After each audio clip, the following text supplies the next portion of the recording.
अस्सलाम वालेकुम। कहते हैं कि किसी के साथ कोई वादा करो तो उसे पूरा करो। अगर आप उस वादे को पूरा नहीं करते तो मेरे ख़्याल में आप में ईमानदारी की गुंजाइश नहीं होती। मतलब ये है कि आप बेईमान से हो जाते हैं। कुछ ऐसा हमारे कार्बन बोश ने किया है, साउथ अफ्रीका से उनका ताल्लुक है, नया-नया बच्चा है और बैड बॉय का किरदार अदा कर रहा है।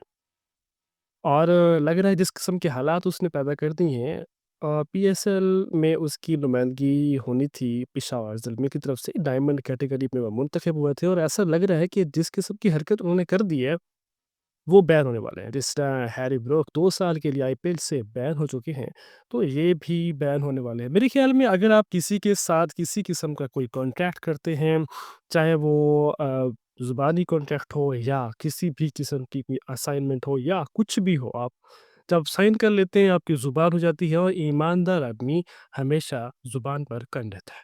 लेकिन यहाँ पे ऐसा नहीं हुआ।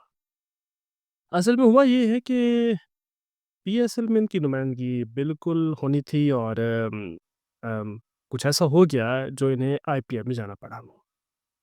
डायमंड कैटेगरी हमारी अच्छी खासी अच्छी अमाउंट वाली कैटेगरी होती है गो कि आईपीएल में सबसे ज़्यादा पैसा है और जिनकी राइट्स ही 50,000 करोड़ के हों, उनके बारे में आप क्या अंदाज़ा कर सकते हैं। लेकिन मेरे ख़्याल में यहाँ बात हो रही है ज़ुबान की।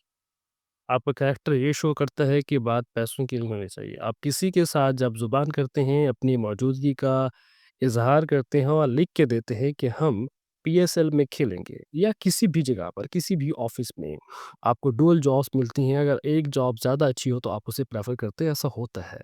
लेकिन आप एक साइन कर चुके हैं तो कम से कम उनको इन्फॉर्म करें, कम से कम उनसे इजाज़त लें या तो आप करें नहीं। बैड बॉय के नाम से जाने वाला ये बच्चा अ, मेरे ख़्याल में इसने वो काम कर दिया है जो नहीं करना चाहिए था। हुआ ये है कि मुंबई इंडियंस के जो एक खिलाड़ी हैं लिज़ार्ड विलियमसन वो ज़ख्मी हो गए थे और उनकी जगह इनको लिया गया है। और ये बॉश साहब जो हैं इन्होंने ऐसा पोश किया है पीएसएल को कि या छोड़कर चले गए और उन हमारे पीसीबी ने भी उनके एजेंट के थ्रू एक कॉल उनको भेज दी है और ये भी मुरासला की है कि आपको हमें जवाब देना पड़ेगा। एक लीगल नोटिस उनको भेज दिया गया है और मुझे लगता है कि वो बैन हो जाएँगे। माज़ी में ऐसा होता रहा है एंडी फ्लॉर जो है वो मुल्तान की तरफ से वो कोचिंग करते थे और उन्होंने पहले इन्फॉर्म कर दिया था कि मैं बीच रास्ते में आपको छोड़ के चला जाऊँगा क्योंकि मेरा आईपीएल में कॉन्ट्रैक्ट है।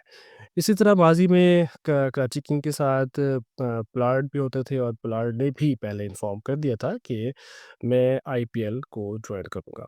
आपने किसी क्योंकि असल में हो या ये रहा है कि आईपीएल करीबन शुरू होने वाली है 22 मार्च को और पीएसएल भी अगले महीने की 11 से शुरू होने वाला है, ऑनवर्ड ये मई तक जाएगा और करीबन 1 2 डेढ़ महीने का ये टूर्नामेंट होता है, ये ओवरलैप कर रहा है। इसमें वो खिलाड़ी जो अनसोल्ड हैं आईपीएल की वो पीएसएल खेल रहे हैं और ये ओवरलैपिंग हो रही है और ये एक विंडो हमारे पास थी जिसमें अ, हमें ये ड्राफ्टिंग भी हो गई थी और आईपीएल के जो अनसोल्ड जो खिलाड़ी थे वो सारे के सारे पीएसएल में आ गए हैं। इस तरह हमें भी बड़े खिलाड़ी देखने को मिलेंगे।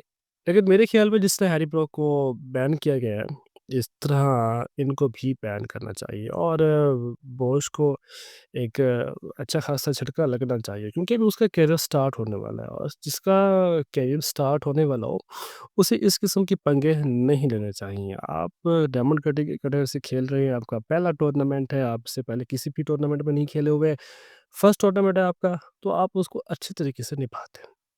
मुझे नहीं लगता कि पाकिस्तानी पीसीबी आइंदा इनकी नुमाइंदगी को अच्छा जवाब बनाएगा। इनको नहीं मेरे ख़्याल में वो आने ही नहीं देंगे और इनका नाम सेलेक्ट नहीं किया जाएगा और हैरी ब्रूक की तरह इसको बैन लगा देंगे और बैन लगना भी चाहिए। देखिए बात सीधी-सी है, अगर आईपीएल में भी कोई बंदा आईपीएल छोड़कर पीएसएल आता, पहले तो ये होता होता नहीं है ऐसे, क्योंकि आईपीएल का क्योंकि पैसे के लिहाज़ से वो सबसे बड़ी लीग है और पीएसएल का भी ये 10वाँ एडिशन है, तो हम अब उससे कम्पीट नहीं कर पा रहे, अभी अभी तक ऐसा नहीं हो पा रहा। वो बड़ी लीग है, उनकी टीम्स भी ज़्यादा है, उनके पास पैसा भी ज़्यादा है और वो पैसा फेंकते भी हैं, यूज़ भी करते हैं, उनको स्पॉन्सरशिप बहुत ज़्यादा है, उनकी ब्रॉडकास्टिंग राइट्स बहुत महँगे हैं। तो पीएसएल भी उस टाइम तक पहुँच जाएगा, लेकिन अभी हम लोग रास्ते में हैं और आईपीएल देखिए कोई भी लीग होती है किसी एक लीग में जब आपका असाइनमेंट आपकी साइन हो चुकी है, साइन आप कर चुके होते हैं, तो मेरे ख़्याल में आप उसको कंप्लीट करें।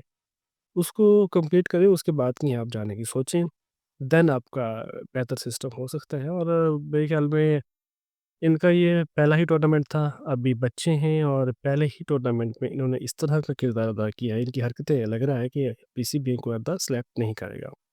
तो एनीवेज़ बेशक आईपीएल बड़ी है और ये सोच रहे होंगे ये कि यहाँ पैसों की बात नहीं है, वहाँ भी उनकी सेम प्राइस है। तो ऑलराउंडर है अभी, ठीक है, इतने बड़े खिलाड़ी भी नहीं हैं, ठीक है। लेकिन बात ये है कि जब आप किसी के साथ किसी भी किस्म का मुआहदा आप कर लेते हैं, तो आपको उस मुआहदे को पूरा करना चाहिए। और पीसीबी इस हवाले से बहुत दला है, बहुत गुस्सा में है और लीगल नोटिस जो है वो भेजा जा चुका है और आइंदा उनकी सिलेक्शन भी मुश्किल है। और ये नज़र आ रहा है कि ये साहब आइंदा पाकिस्तान में नज़र नहीं आएँगे। Thank you.